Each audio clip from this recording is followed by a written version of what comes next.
I'm sure that that will happen.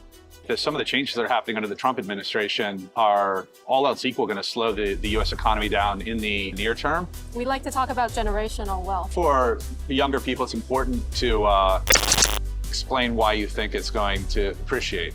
I'd like to hear the case. And oftentimes, if someone makes a case for an investment and they listen to themselves make it, they'll either become more confident or they'll lose their conviction. We got to a point where people were too bullish. I think right now sentiment is swinging so negatively that we're probably close to levels where you want to be pretty aggressive. I think that the global financial system, in large part, will be built on top of Ethereum. The U.S. could have a recession right now. You're starting to see Scott Bessent suggest that, maybe there is one. He doesn't want to predict it. Trump's unwilling to suggest that there won't be one. No one can ever tell you that there will never be a recession. But I think the way that they're talking about it suggests to me, in order to actually really make some significant money, there needs to be. We're joined by Eric Peters right now, the Digital Asset Summit in New York. He is the CEO of One River Asset Management and the CEO of Coinbase Asset Management. We'll be talking about his views on the crypto landscape. Welcome to the show. Thank you, David. Nice to see you. David and Bonnie.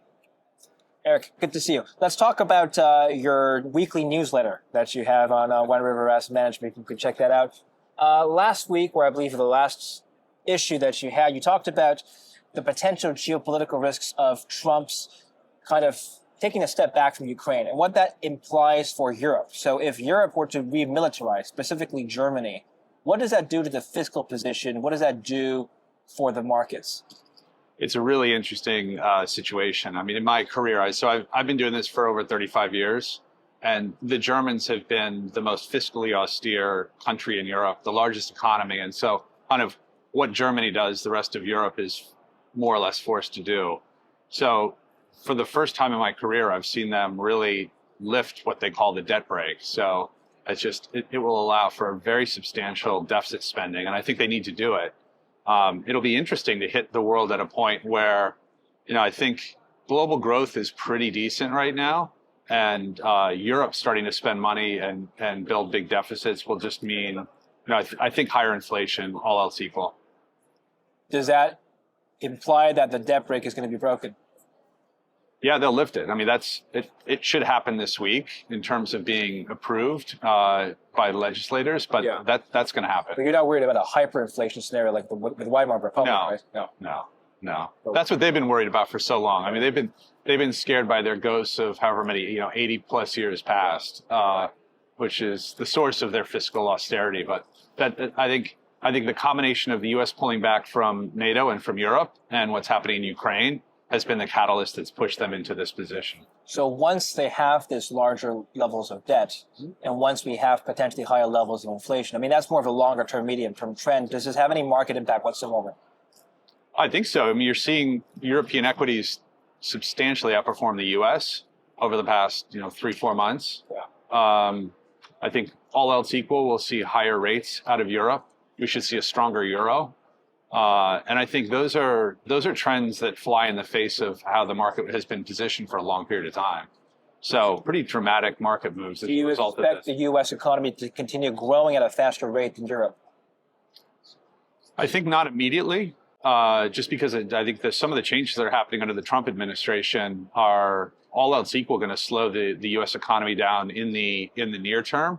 I think the goal is to put it on a more sustainable position to continue to outperform over the longer term. But we'll have to see. We got to get through the first stage of this readjustment first. Okay, cool. Well, crypto community, we like to talk about generational wealth, right? But, young people, they don't have a lot saved up. Let's say somebody has 50K, 100K on the sideline. What would you suggest they invest in? And is the question to be focused exclusively on crypto? It doesn't have to. Yeah, I think for younger people, it's important to make investments across assets, really, not to be entirely focused on crypto. I think crypto's super exciting. There are a lot of young people who've made an awful lot of money in crypto. There are also a lot of young people who've lost money. So, I think with any like with my kids, for instance. So, my kids are probably the generation of the folks that are your audience. They're invested in crypto. They're invested in traditional financial assets, equity indices and things like that. I think the most important thing is to just start investing, start saving some money, putting it into a combination of assets, some of which you think have a lot of upside and others which you think you can reliably depend on as being around in the next 10 years. There's certain crypto assets where you can't say that. There are others where, like, I think, for instance, Bitcoin will certainly be around in 10 years. I think it'll be worth an awful lot more money than it is right now. But they're far more speculative assets in crypto as well that I couldn't say the same thing about. They might be worth a lot more next month or next year, next quarter, but they might be worth a lot less in 5 years or 10 years as well.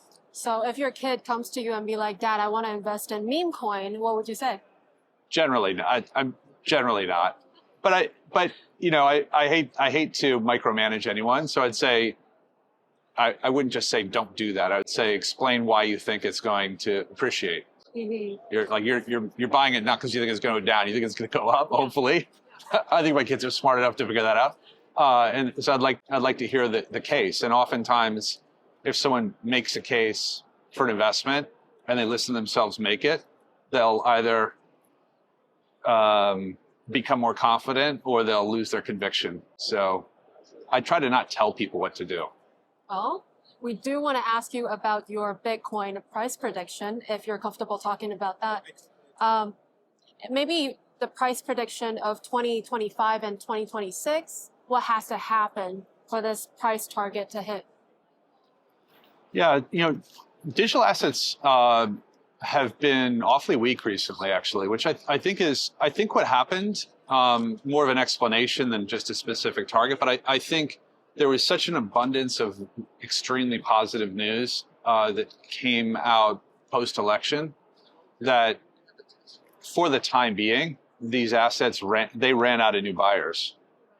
There was so much good news priced into the market. And I think what we've experienced over the last few months is that we've had a continuation of reasonably good news and the prices have fallen. So my experience over a few decades has been the markets that you really want to be long aggressively are markets that are starting to behave well when the news is poor. And we're not quite there yet in digital assets. I think I have long-term positions and I'm substantially bullish over the next 5, 10 years, 2 years for that matter. But I think there's probably still some selling that has to happen right now. I think we got to a point where there just were, people were too bullish. I think right now sentiment is swinging so negatively that we're probably close to levels where you want to be pretty aggressive. And then I think, I think there's great legislation that's coming out. The regulatory developments in the U.S. are really positive. I think that we're going to see a crypto reserve out of the U.S. I think we're starting to see more signs of how that gets funded, which is very creative and actually quite powerful. So I think some of the building blocks are happening for this next wave. We're not quite there yet. Is the negative sentiment you're talking about exclusive to cryptos, or is it risk assets overall? In other words, are we talking about a divergence of Bitcoin versus stocks or a continuation of correlation here? I think that the negative sentiment is across all risk assets. And I think what's happened over the past year or so is as crypto's been integrated into the traditional financial markets through ETFs and whatnot, it's starting to behave, at least for the time being, more like a traditional risk asset. And so as you've seen, crypto actually led this equity move down. Crypto is the first one. Crypto tends to bottom before other markets, tends to top before other markets. So I think it has for this correction as well. But sentiment is significantly negative. I think like the U.S. could have a recession right now. You're starting to see Scott Bessent suggest that, yeah, maybe there is one. He doesn't want to predict it. Trump's unwilling to suggest that there won't be one. No one can ever tell you that there will never be a recession or there won't be a recession. But I think the way that they're talking about it suggests to me that they're prepared to have what they would hope to be a relatively shallow recession for 1 or 2 quarters. to set themselves up for a pretty robust economy heading into midterms. Sure. I also want to ask you about Ethereum, because as I was doing the research, there was this one interview that you said you think the global financial system will be built on Ethereum. But, you know, the sentiment in the community is people are pretty disappointed with the performance. Now, I want to ask you how you think now, because that interview was like a couple months ago. Mm-hmm. Yeah, I think that that's absolutely the case. So I think that the global financial system, in large part, will be built on top of Ethereum. I think what Ethereum is suffering from, in addition to just general risk sentiment, is that we haven't seen that building at scale yet. And so while over the past couple of years, Ethereum has become a lot cheaper to use, it has become far faster, all things that will accommodate its use as that base layer for global finance. You know, a lot of the layer twos are taking a lot of the economics that would have otherwise accrued to Ethereum. I think that in the near term, that's negative for the price of Ethereum, and people are pretty pessimistic as a result of that. But having speeds increase to this degree and having prices come down for its usage is fantastic for adoption. So now I think what happens this year is we get the regulations that allow that development to actually start happening. And then my guess is in 26, we'll start seeing a lot more real kind of TradFi developments on Ethereum. I don't know how far the market has to look out in order to price that in. But I think once the market starts seeing that real TradFi stuff is being built on Ethereum, I think it'll be extremely positive, and it'll come from a place where prices are really quite low and sentiment is horrific in Ethereum. How does that translate to the Ethereum price? Like the usage, yes, the TradFi are built on top of Ethereum, but as you said, layer 2 is taking all the benefits. It is right now, but Ethereum can evolve. I think they're pretty focused on making sure that the price just is, that all of the economics don't accrue to the layer 2s. There are a number of things that they'll be able to do, I think, and will probably happen over the next year to make sure that the balance between where the fees are paid is more equitable. I'm sure that will happen. Going back to markets for just a minute now, One River Asset Management has a, well, you have a number of reports, but from last October, you wrote in this particular report that investors should brace for uncertainty. Mm-hmm. Specifically, the hesitance of investors to fully embrace uncertainty creates opportunities for those who do. Volatility being a measurement of uncertainty is arguably the most direct way to improve the uncertainty premium into a portfolio. So I'm curious as to how you build this premium into this portfolio, and have a follow-up to that. Yeah, we trade a lot in volatility markets. Volatility is really a measure of uncertainty. And so I think, you know, number one of the principles I'm speaking about there is if you're ever really going to produce substantial returns, you need to be willing to invest in uncertain environments, all right? So like we're talking right now about Ethereum. You asked a very good question. Even if global finance is built on Ethereum, why will the price necessarily go up if all the value accrues to the layer 2s? And so that's a good question. The answer is if it never does, then Ethereum price probably won't go up. I think there's a lot of uncertainty around, well, how will that get worked out? And the statement I made is, I think there are a number of mechanisms that could happen over the next year or two where they figure out how to split those fees in a more equitable way. But that's uncertain. But that's the type of uncertainty that I think as an investor you need to look at. You need to go, okay, well, how do I think the world is going to play out here? I think everything's going to be built on Ethereum. It's been around the longest. It's the most stable. It's gone through all these different upgrade cycles. It's very secure, so therefore I think this will be the foundation, right? But you don't make any money from it right now and the price keeps falling. So I think you need to look for situations like that and say, well, how that resolves is uncertain at this stage.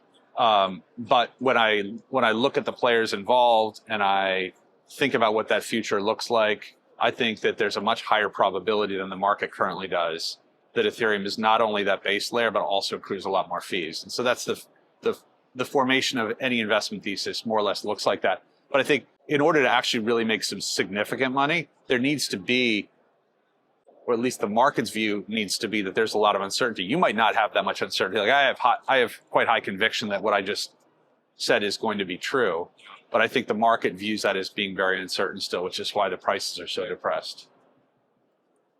Do you believe in 4-year cycle where Bitcoin rallies first and then big cap, small cap, and then all the meme coins? But this cycle looks a little different. So I want to know your thoughts. Yeah, I think this cycle's, I don't believe in the 4-year cycle. Which is not to say that it hasn't happened. It's just, I think there may have been a cycle and a good reason for that cycle.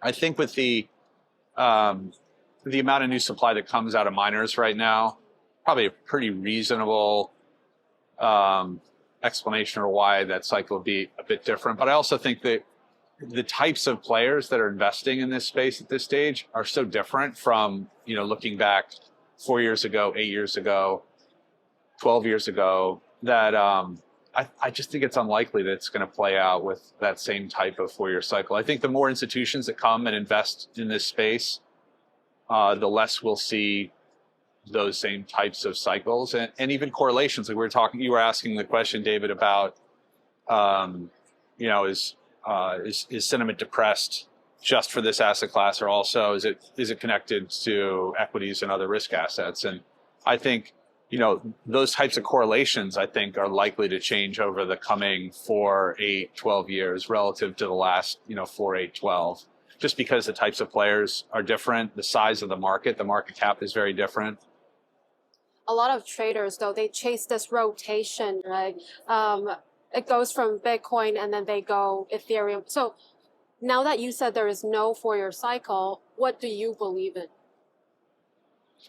I look at, to me, when I first got involved in a serious way into digital assets, I'd punted Bitcoin around personally for quite a while.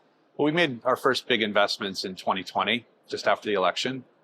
And at the time, I looked at it and I said, I have a feeling, like, based on everything that I see in terms of this market structure, that there's going to be a very powerful, probably 10-year run for these assets.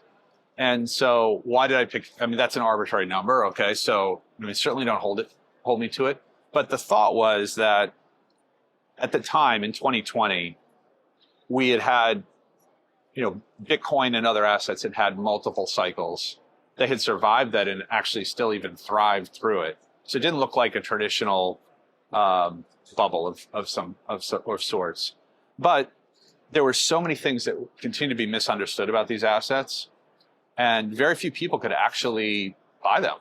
It's not that they couldn't, it was just difficult. The frictions to buy were very high.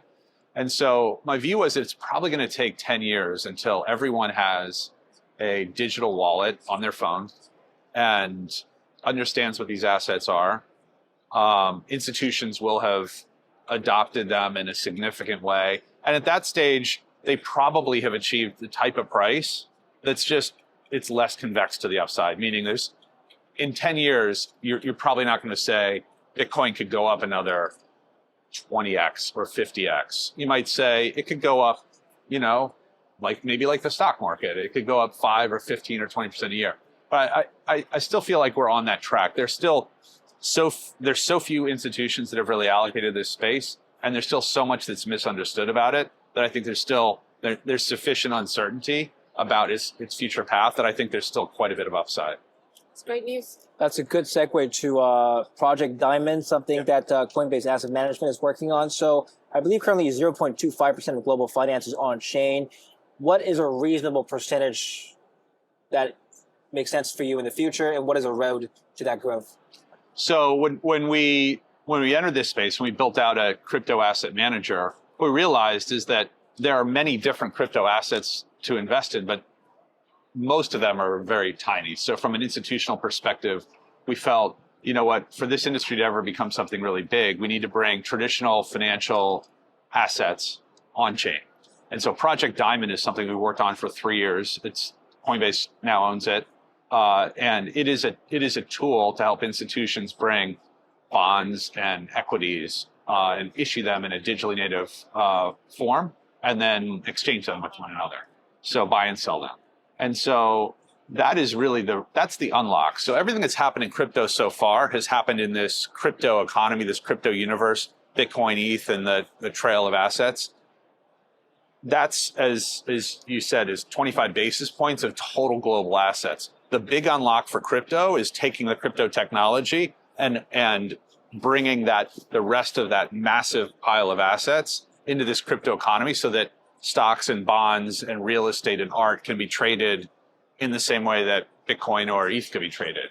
So that's what we built. And in terms of how fast that will happen, I think what this industry has been waiting for the regulatory changes that are going to happen this year. So, the Genius Act looks like that's going to get through. Fit 21, I would expect that to be done before the August recess of Congress. And then all of the traditional financial players will have clarity around the whole structure of crypto assets. What does the SEC do? What's the role of the CFTC? What's a security? What's a commodity? What's a collectible, for instance? There'll be all sorts of clarity around that, along with stablecoin. And that is what's going to allow all the big financial players to say, okay, you know what? These technologies are faster, better, cheaper, more secure. Let's start trading our equities on crypto rails. Let's start trading the bond market on crypto rails. Let's start trading credit on crypto rails. Let's start doing real estate. How fast will that happen?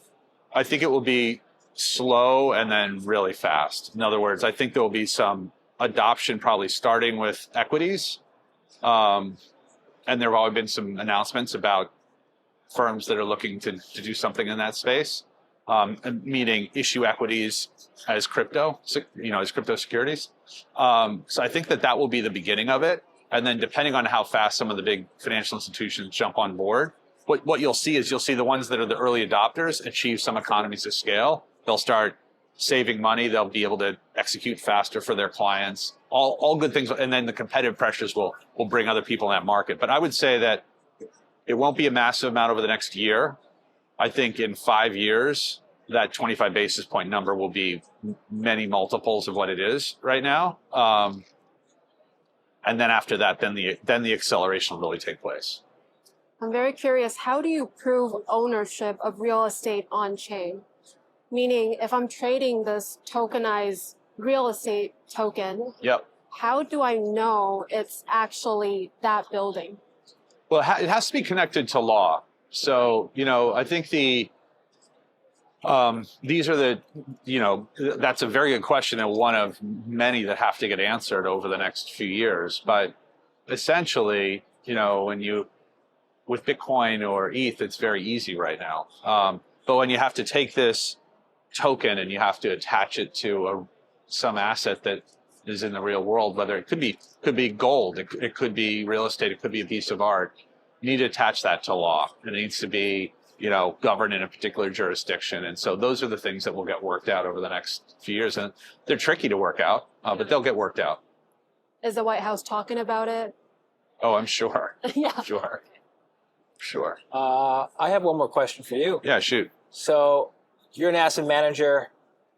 You've been in the space for many, many years. What is your viewpoint on the efficient market hypothesis? I've interviewed Eugene Fama, actually, and, his view and many others in his space, academics, believe that you can't really beat the markets long term unless you have asymmetric information. What's your response to that? I think for most people, that's probably the safe way to think about it. But for practitioners, I think your job is to try to glean information that is asymmetric. And that's not saying inside information. Obviously, there are people who would love to have inside information and would trade on it. But that's not what I'm talking about. And there are people in the past who have, right? And so that's obviously... What does it mean for you as an asset manager? I think what you're looking for, you're trying to bring your experience to bear to look for different configurations of asymmetries in people's understanding of markets relative to kind of your understanding of the market. So, for instance, when I described our entry into Bitcoin, I did enough in 2020. I did enough work to look at that and say, most institutional investors right now think that you can't store it securely, that it's mostly used by, drug dealers or whatever it may be, that there is a tremendous amount of financial crime that happens on these networks. And I looked at it, and they also thought, well, it's just digital. You could make an infinite number of Bitcoin. There were a lot of misconceptions about that. And I looked at that and said, actually, most of the concerns that these people have are unfounded at this stage. Actually, you can secure Bitcoin securely through Coinbase, for instance, which is who we used initially. It is used for some financial crime, but so are dollars, and it's actually far less. And there's a very strong crypto paper trail to see what bad actors are doing. So, like, every argument that institutions had for not being involved were actually less valid or invalid. And so the asymmetry of understanding that is that it's like, okay, in a world where I think there's going to be more inflation, which is what we thought in 2020 because of the vast fiscal stimulus, yeah, investors are going to look around for things that are relatively scarce. And what are they going to buy? Probably going to buy some gold. Maybe they'll buy some housing. They might buy Bitcoin. And by the way, every single institutional investor that I've talked to misunderstands it.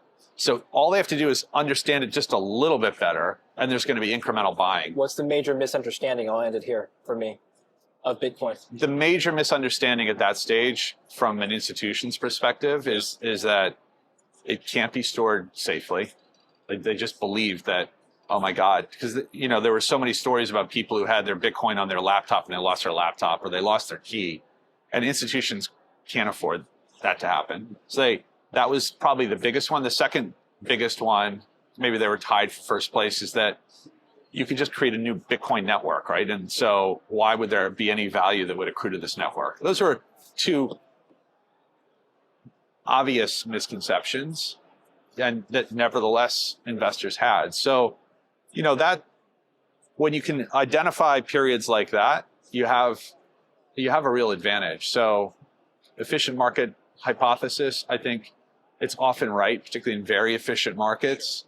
But as an investment manager, what you look for is those unique configurations of opportunities where you go, I think I have a real edge here. I think what I've learned from all this and talking to a lot of people in this space is that the better you are as an asset manager, the better you are at finding information to your advantage. I'm not talking about insider information. I'm talking about identifying things that you could use as information. No doubt. And it comes from experience. Yeah. I have a vast network, and the reason that networks of other smart investors are really helpful is that they're all cultivating their own source of information, and they're curating them. And by the time you have a conversation with another investor who's really done a lot of homework, you're gleaning something from them. And if you can kind of triangulate that with a number of other folks, you can develop the type of view that I just described. And those can be very powerful. You don't have to find them all the time either. That's the reason why the audience watch you, right? They're trying to. Good point. Yeah. There you go. You're helping to give the common investor an edge by listening to you talk. Well, thank you. It's been a real pleasure. Yeah. David, thank you. Bonnie, thank you so much. Yeah.